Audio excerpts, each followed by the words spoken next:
Nous allons maintenant aborder les réseaux sous AutoCAD. Donc, je vais d'abord vous expliquer la fonction réseau, l'endroit où elle se situe et à quoi elle sert.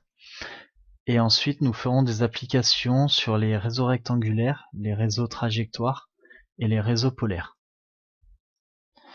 Donc, la fonction réseau, elle se situe dans l'onglet Début et Modifications. Et nous allons donc mettre en application ces trois réseaux. Donc, sur AutoCAD, ici, vous avez rectangulaire, trajectoire, polaire. Toutes les trois peuvent être pilotées par des commandes. Donc le réseau rectangulaire c'est réseau rect, le réseau trajectoire c'est trajectoire réseau, et le réseau polaire c'est réseau polaire. Donc nous allons commencer par un réseau rectangulaire. On va tracer une plaque avec plusieurs perçages. Donc nous allons voir que sur AutoCAD, au lieu de refaire tous les perçages un par un, cette fonction nous permet d'avoir un réseau complet et en plus de ça que ce soit bien paramétré sur notre plan. Donc nous allons tracer une plaque. Donc L, entrée 0, 0. On va tracer une plaque de 20 000 sur 25 000.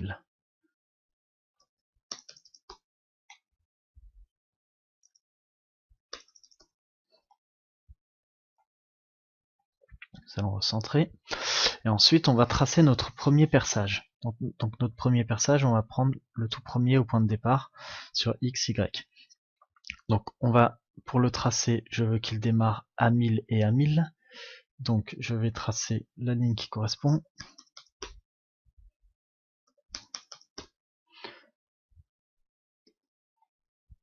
Il va démarrer ici, donc je prends l'outil cercle et je trace mon premier cercle. 400 mm.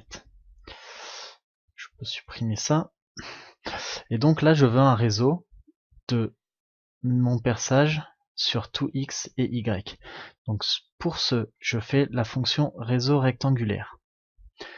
Je sélectionne le premier perçage, je tape Entrée, et ensuite il me propose un réseau défini. Donc je peux augmenter le nombre de rangées. Donc en fait, nous avons les rangées sur les colonnes et les lignes, donc que nous retrouvons en haut, donc 4 colonnes, 3 lignes. Entre, c'est l'espacement entre deux cercles. Donc sur la colonne, nous avons 1200 d'espacement entre chaque cercle, et sur la ligne également. Le total, c'est la longueur totale du premier au dernier cercle. Donc là, si par exemple je veux augmenter à la louche comme ça, je peux sélectionner la petite flèche et j'augmente. Pareil dans l'autre sens, dans l'autre direction. Voilà. Mais moi, je veux que ce soit bien paramétré. Donc, on a 20 000 sur la hauteur et 25 000 sur la longueur. Donc, ce que je veux, c'est que, donc, comme on a démarré à 1000 sur la hauteur, on n'a pas 20 000 mais 18 000, vu qu'on a 1000 en bas et 1000 en haut. Donc, je veux qu'en tout, le total ce soit sur 18 000. Je tape Entrée. Et là, on a le tout sur, je me suis trompé, c'est 18 000 dans ce sens, sur les lignes. Entrée. Et là, j'ai tout sur 18 000, donc 3 lignes sur 18 000. Si j'en veux plus que 3, j'en veux 10. Je tape 10, Entrée. Il me met à jour, sauf que il a gardé l'espacement qu'il avait avant. Donc ici, il faut que je remette 18 000. Entrée. Voilà. Et je veux pareil sur ma colonne, je veux qu'il y en ait 10. Entrée. Et donc là, je n'ai pas 18 000, mais 25 000 moins 2 fois 1000, donc 23 000. Entrée. Et voilà. Et donc là, j'ai tout mon réseau de perçage. Il faut absolument, par contre, cliquer sur associatif. Puisque si vous n'avez pas cliqué sur associatif, votre réseau il va se faire, sauf qu'il ne sera plus du tout en lien. C'est-à-dire que si vous devez modifier votre réseau par la fonction que l'on va voir juste après, vous ne pourrez pas le modifier. Donc il faut bien que associatif, là, ce soit bien actif. Ensuite, vous tapez sur Entrée, et là, votre réseau, il est resté. Donc la petite fonction de modification du réseau, que l'on va voir maintenant, elle se situe en dessous. Donc modification, et ici, vous avez modifié le réseau. Vous cliquez dessus. Ensuite, vous sélectionnez votre réseau. Et là, il vous propose de remplacer certains éléments. Si par exemple, au lieu du nombre de colonnes que vous avez donné, vous en voulez une de moins, vous cliquez sur colonne. Là, on en a 10. Si on en veut 9 au lieu de 10, on le remodifie ici directement. Et ainsi de suite. Donc c'est cette petite fonction, modification de réseau, modifier le réseau, qui va vous le permettre. Donc là, on va remettre des colonnes à 10.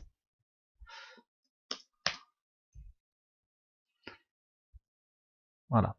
Donc, surtout, quand vous créez votre fonction de réseau, n'oubliez pas de cliquer sur associatif. Si vous n'avez pas cliqué sur associatif, rien ne sera modifiable. Ou alors, vous devrez les refaire un par un, ou alors refaire votre réseau pour qu'il soit modifiable. Donc là, on a vu la fonction de réseau rectangulaire. On va maintenant aborder la fonction de réseau trajectoire, celle qui se trouve juste en dessous. Donc la fonction trajectoire, pour ce faire, nous allons tracer une spline. 0, 0, et je trace une spline quelconque.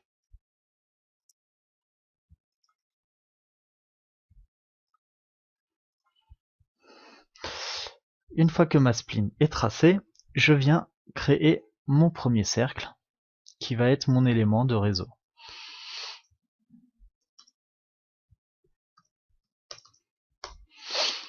Et ensuite, je veux que ce cercle, il suive une trajectoire sur un certain nombre d'entités. Donc, nous allons sélectionner réseau le long du trajectoire, ou alors trajectoire réseau sur la commande. Mais bon, vu la longueur de la commande, il vaut mieux aller chercher l'icône correspondante. Donc le choix des objets, donc c'est notre cercle. On tape sur Entrée et on sélectionne la courbe trajectoire, qui est donc notre spline.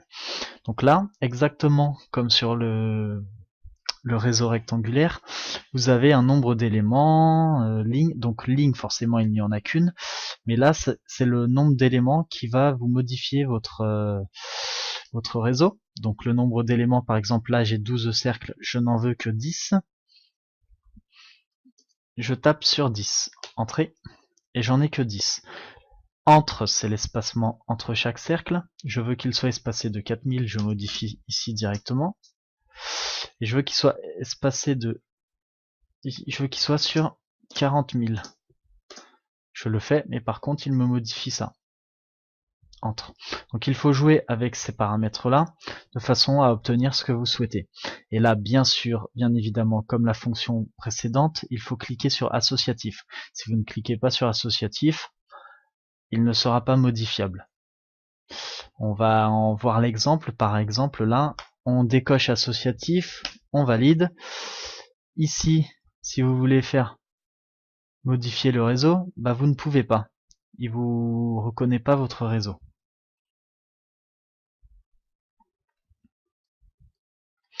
Par contre, si vous cliquez sur associatif, donc on va recommencer le réseau.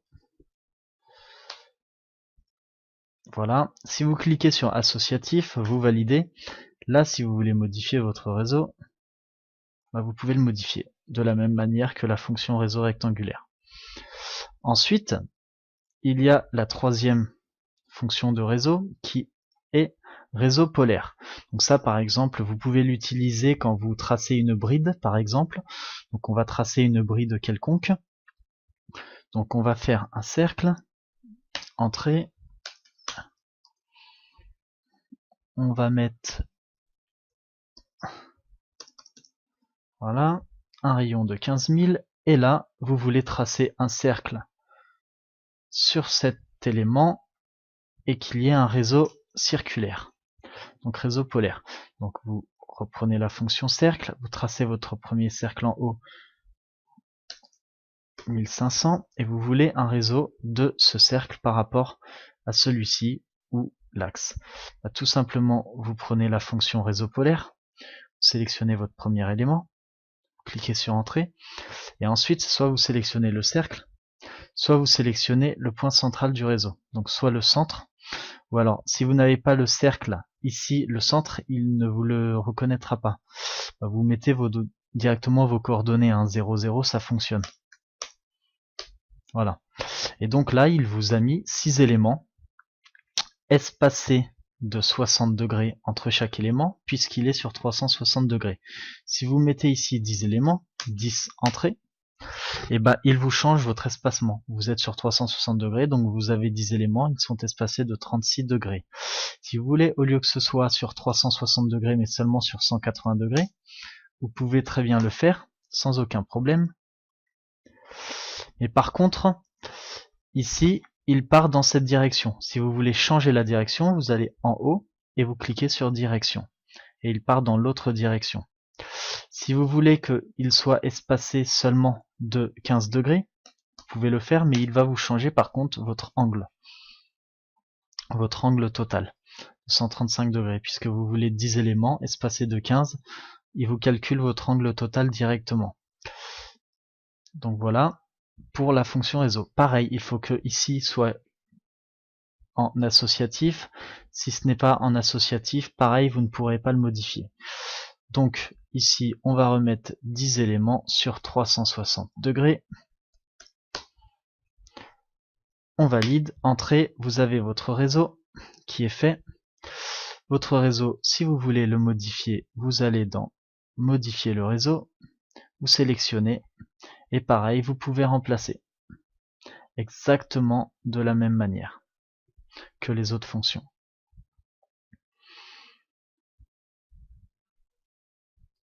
Donc, dans cette vidéo, on a présenté la fonction réseau, et on a mis en application les 3 fonctions réseau qui sont réseau rectangulaire, réseau suivant une trajectoire, et réseau polaire.